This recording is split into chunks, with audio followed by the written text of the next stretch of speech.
So, from the House of Himalaya Drug Company, I welcome all of you to this presentation program. This is our head office at Bangalore, where all the manufacturing facility and research and development जे काही Himalaya drug कंपनीतर्फे होत असतं ते त्या ठिकाणी conduct केलं जातं. 280पेक्षा जास्त सायंटिस्ट या कंपनीच्या R&Dमध्ये रिसर्च अँड डेव्हलपमेंट जो विभाग आहे तिथे काम करताना आपल्याला दिसतो आणि सोबतच नवीन नवीन टेक्नॉलॉजीचा वापर करून नवीन नवीन फॉर्म्युलेशनची उत्पत्ती करणं आणि त्याचं मार्केटिंग प्लस क्लिनिकल ट्रायल्स या सगळ्यांचा समावेश आपल्याला या ठिकाणी या हेड ऑफिसला बँगलोरला जी एक सिच्युएटेड आहे तिथे होताना दिसत असतो. So going further I welcome all of you. माझं BMS government Ayurveda college Nagpur या ठिकाणाहून झालेलं आहे. 2012ला मी पासआउट झालो. त्याच्यामुळे मगाशी ज्या वेळेला गव्हर्मेंट आयुर्वेद कॉलेजचा विद्यार्थी या ठिकाणी उपस्थित नव्हता जो विनर होता, तर एक भावना मनात आली होती की एक रिप्रेझेंटेटिव्ह म्हणून गव्हर्मेंट आयुर्वेद कॉलेजचा एक रिप्रेझेंटेटिव्ह एक विद्यार्थी म्हणून या ठिकाणी समोर यायची माझी इच्छा होती, परंतु ती मला मनात दाबावी लागली. So it's a pleasure to see की आपल्या कॉलेजचा एक विद्यार्थी या ठिकाणी एक अवॉर्ड घेऊन जातोय, जिंकतोय. It's a really good feeling. या so with this doctors will begin our session research in Ayurveda. Research in Ayurveda आजचा जो आपला एक सिम्पोजियमचा विषय होता शल्यतंत्रशी रिलेटेड, त्यापेक्षा थोडा वेगळा असा हा अनुभव या ठिकाणी मी मांडतोय. अनुभव म्हटल्यापेक्षा एक जे काही मला बघायला मिळालं आहे बाहेर आणि कंपनीमध्ये काम करताना त्याच्याबद्दल मी थोडक्यात या ठिकाणी बोलणार आहे. सो बिफोर बिगिनिंग या ठिकाणी आपण पाहूया रिसर्च म्हणजे नेमकं काय. So it is why research is necessary in Ayurveda and how it should be done. So याच्या अगोदर आपण एक चरकांचं सूत्र बघूया. सिद्धिस्थान शेवटला अध्याय शेवटलं सूत्र त्यामध्ये ते म्हणतात की sorry it is not there but see what he said की यदि हास्ति तदन्यत्र यन्नी हास्ति न तत्क्वचित. जे आम्ही सांगितलेलं आहे आमच्या संहितेमध्ये जे वर्णन केलेलं आहे ते सर्वत्र तुम्हाला बघायला मिळेल आणि जे आम्ही नाही सांगितलेलं आहे ते तुम्हाला कुठेच बघायला मिळणार नाही आहे. आणि यामुळे एक क्वेश्चन उपस्थित होतो की नेमकं रिसर्चचा रोल काय आयुर्वेदामध्ये.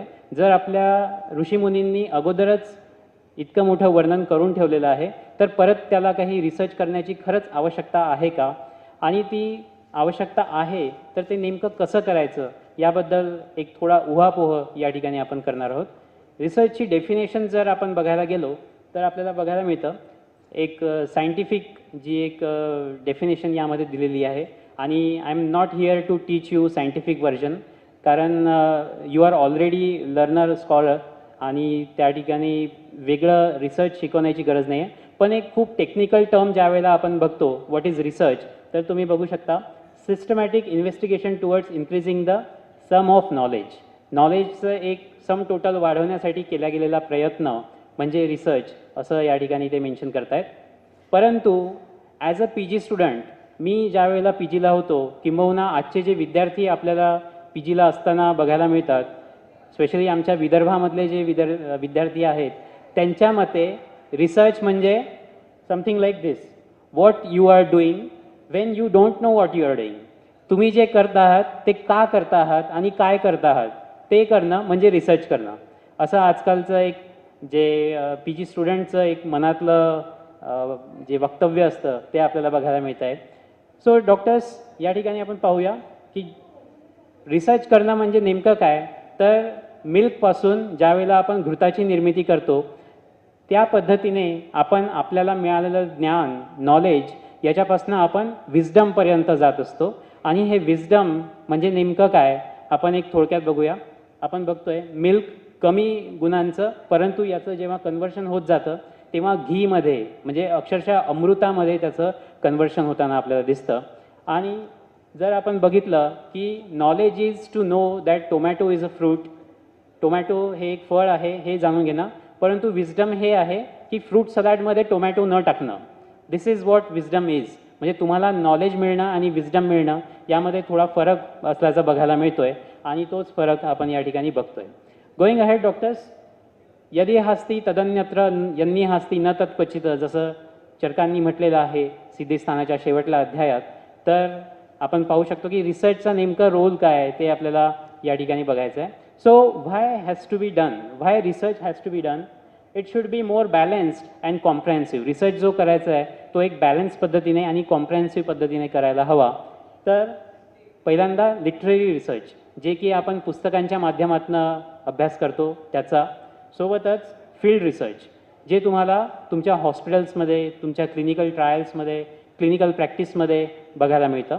Then we have experimental research, ज्याच्यामध्ये आपण वेगवेगळे पीएच, सॉलिड स्टेट मॅटर आणि त्याचे जे वेगवेगळे पॅरामीटर्स असतात त्यांच्याबद्दल रिसर्च करताना आढळून येतो. आणि त्यानंतर आपल्या इथं क्लिनिकल रिसर्च किंवा क्लिनिकल ट्रायल्स, जो की आपल्या डॉक्टरांचा एक अत्यंत आवडीचा असा विषय असतो. परंतु याच्या अगोदर आपल्याला बघायला मिळतं की एक पियर रिव्ह्यू जोपर्यंत आपल्या क्लिनिकल ट्रायलचा होत नाही तोपर्यंत त्याला पुरेसं जे प्लॅटफॉर्म मिळायला पाहिजे इंटरनॅशनल लेवलला ते आपल्याला मिळत नाही.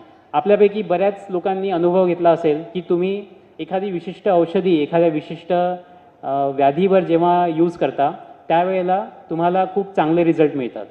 परंतु ज्यावेळेला तुम्ही हे इंटरनॅशनल प्लॅटफॉर्मवर बोलायला जाता त्यावेळेला मात्र तुम्हाला पियर रिव्ह्यूड जर्नलमध्ये त्याचं पब्लिकेशन करणं आवश्यक असतं.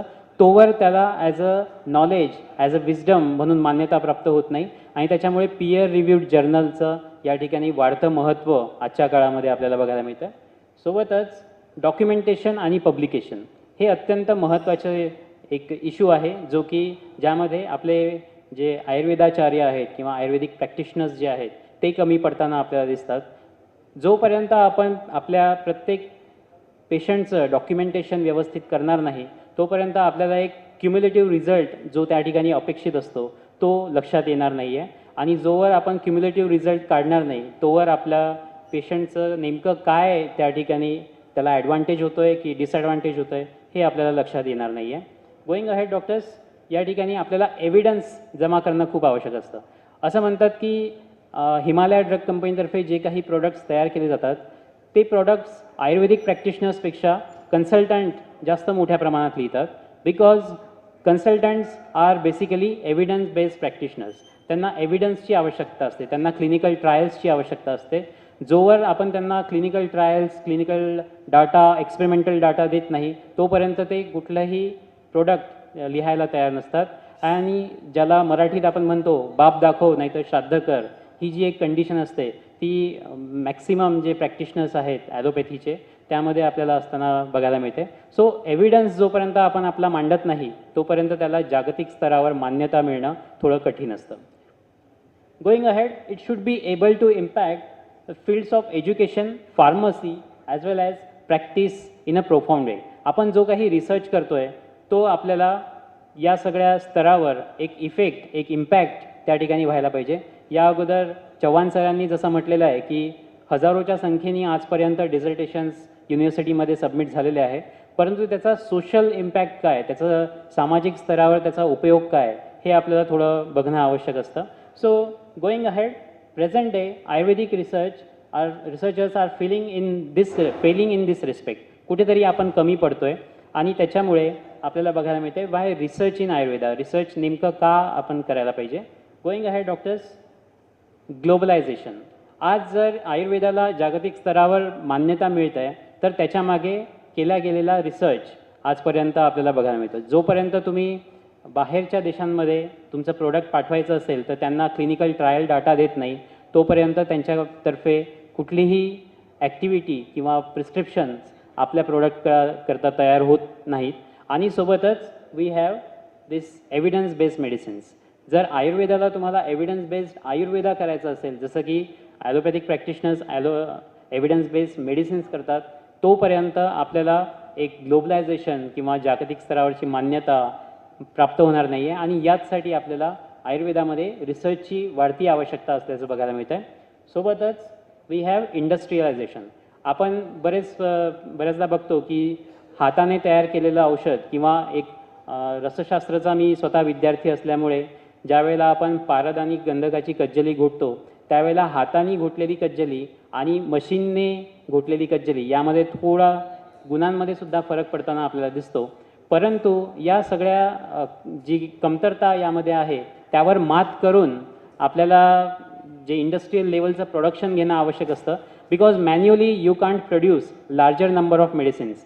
तुम्ही तुमच्या थोडक्या पेशंटसाठी तयार करू शकता, परंतु ज्यावेळेला मोठ्या प्रमाणात डिमांड आपल्या प्रोडक्टला येत असते त्यावेळेला कुठेतरी आपल्याला इंडस्ट्रियल लेवलचं विचार करणं भाग असतं. गोईंग अहेड डॉक्टर्स, या ठिकाणी आपण पाहतोय classical formulation losing their ground.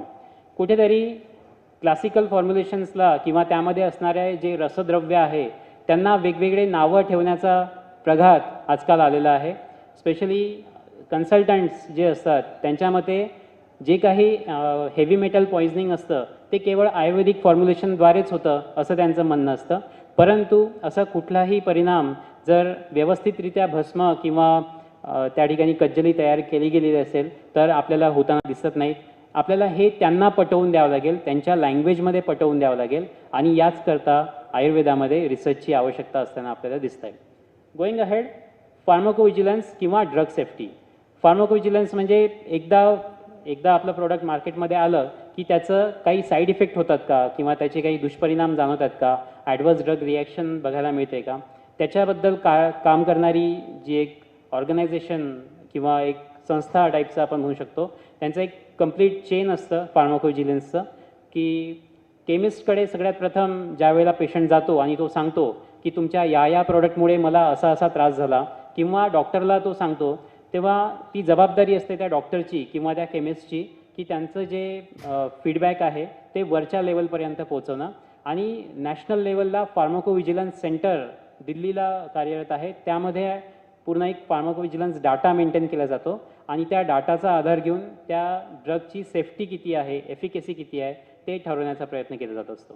So फार्माकोव्हिजिलन्समध्ये जोपर्यंत आपण पास होणार नाही तोपर्यंत अगेन कुठेतरी आपल्याला जी एक मान्यता आहे, राजमान्यता आहे ती मिळणार नाही आहे आणि याचसाठी आपल्याला अगेन अँड अगेन रिसर्च आपल्या आयुर्वेदात करण्याची गरज भासणार आहे.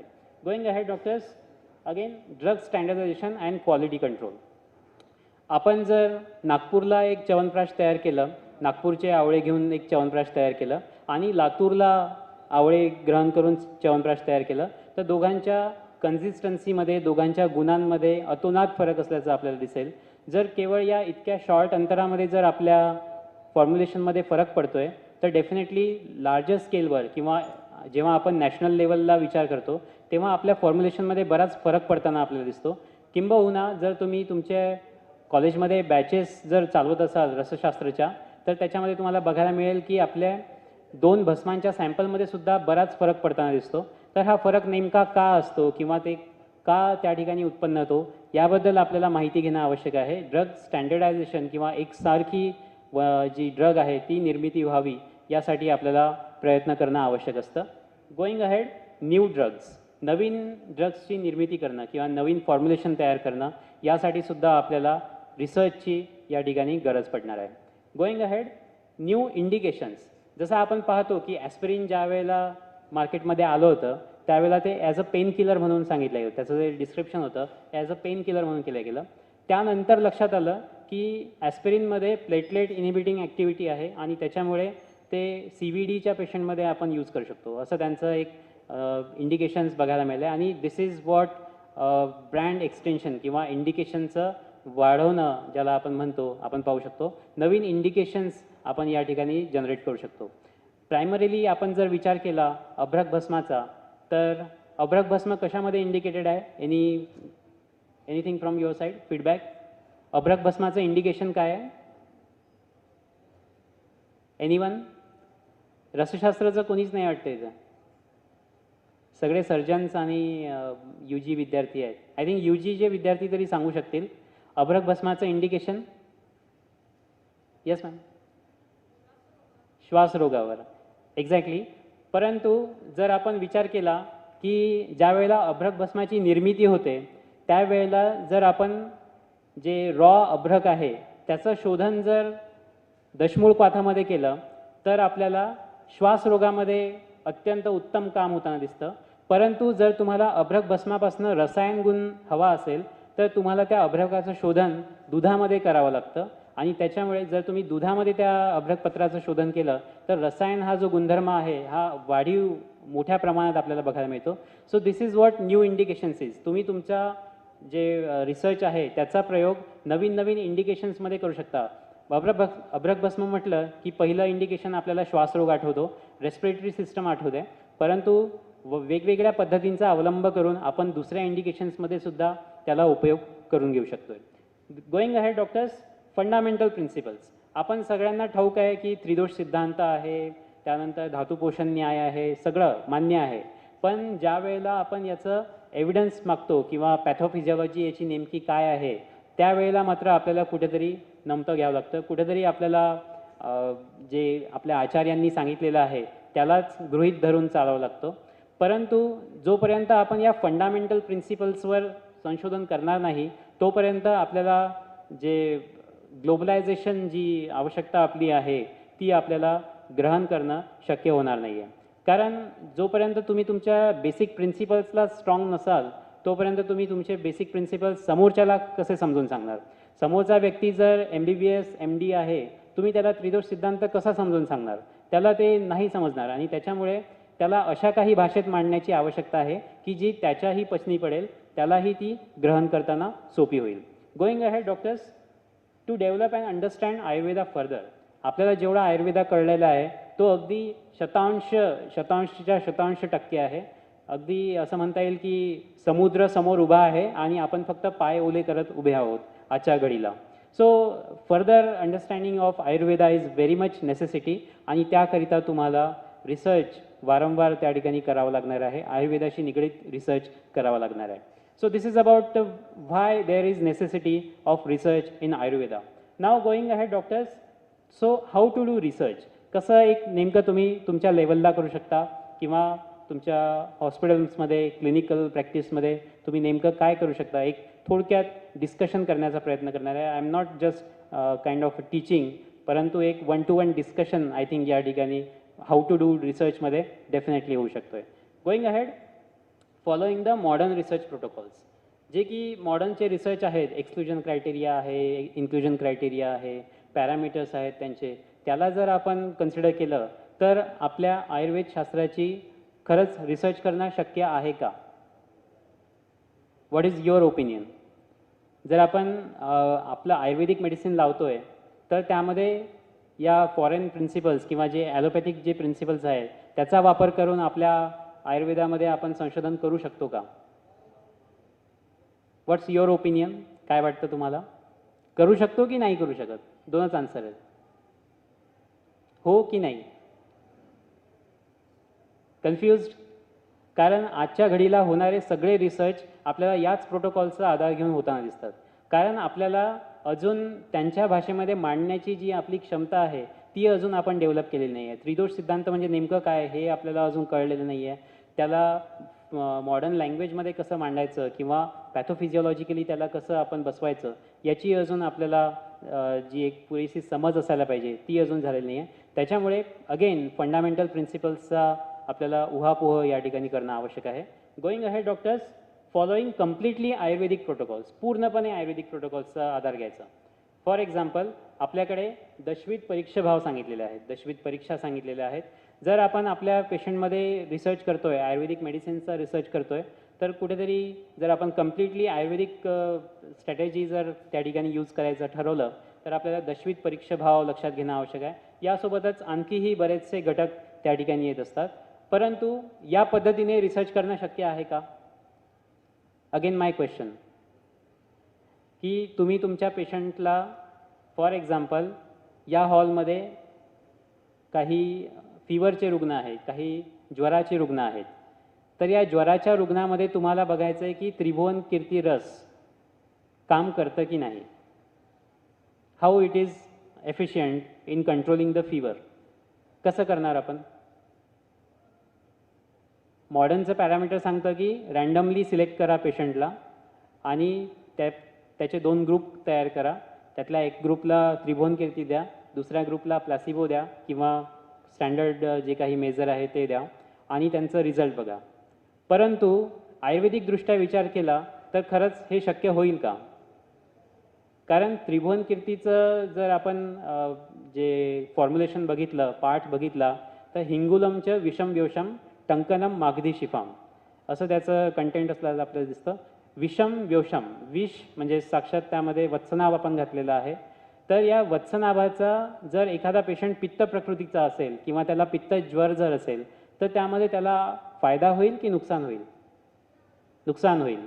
आणि त्याचमुळे ज्यावेळेला आपण जे रँडमायझेशन जी प्रोसेस आहे आपल्या क्लिनिकल ट्रायल्समध्ये सांगितलेली ती करणं थोडं कठीण होतं.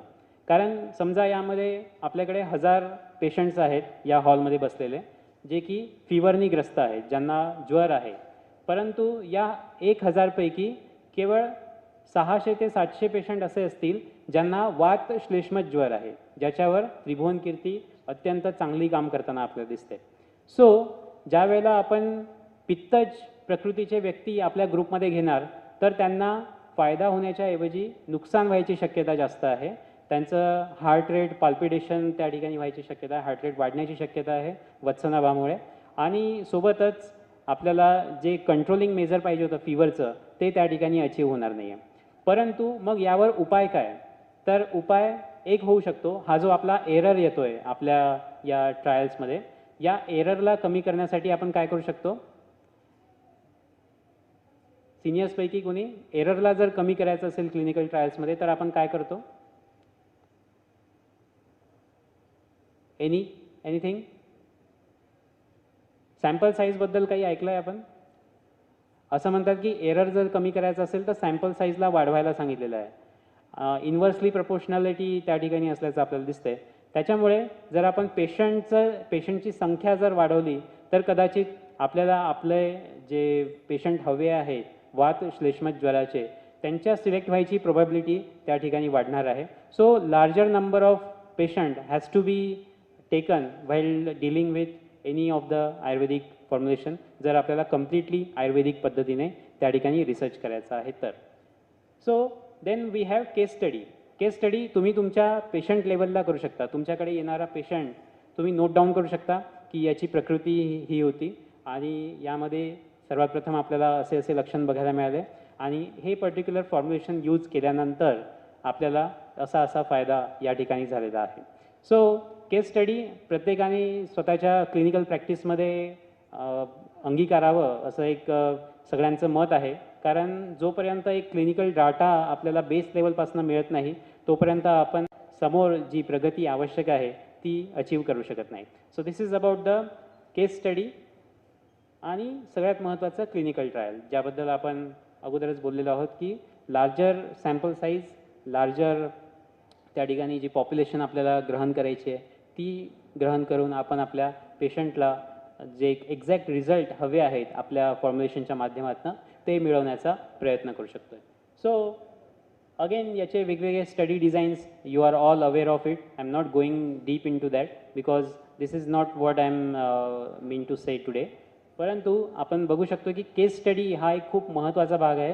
तुमच्या डे टू डे प्रॅक्टिसमध्ये तुमच्यापर्यंत येणारे पेशंट कसे बिहेव करतात किंवा त्यांना कुठल्या पद्धतीने त्या ठिकाणी आराम झाला आहे हे तुम्ही नोट डाऊन जर केलं तर अशी एक कंडिशन निर्माण होईल की तुमच्याकडे खूप मोठा एक डाटाबेस तयार होईल एक दिवस आणि तुम्ही त्या डाटाबेसचा आधार घेऊन एक कन्क्ल्युजनपर्यंत जाऊ शकताय. So this is about the clinical trials आणि that's all from my side. जे क्लिनिकल रिसर्च किंवा रिसर्च इन आयुर्वेदा का व कसे हे जे एक जो विषय मला या ठिकाणी मांडायचा होता मी मांडण्याचा प्रयत्न केला आहे. आय होप तुमच्यापैकी जे PGचे विद्यार्थी आहेत किंवा UGचे विद्यार्थी आहेत त्यांना जे आपण आज डिस्कशन केलं आहे त्याचा नक्कीच फायदा होईल. Thank you all of you for your patient listening. या ठिकाणी मला आपण बोलण्याची संधी दिलीत त्याबद्दल हार्दिक आभार. धन्यवाद. थँक्यू.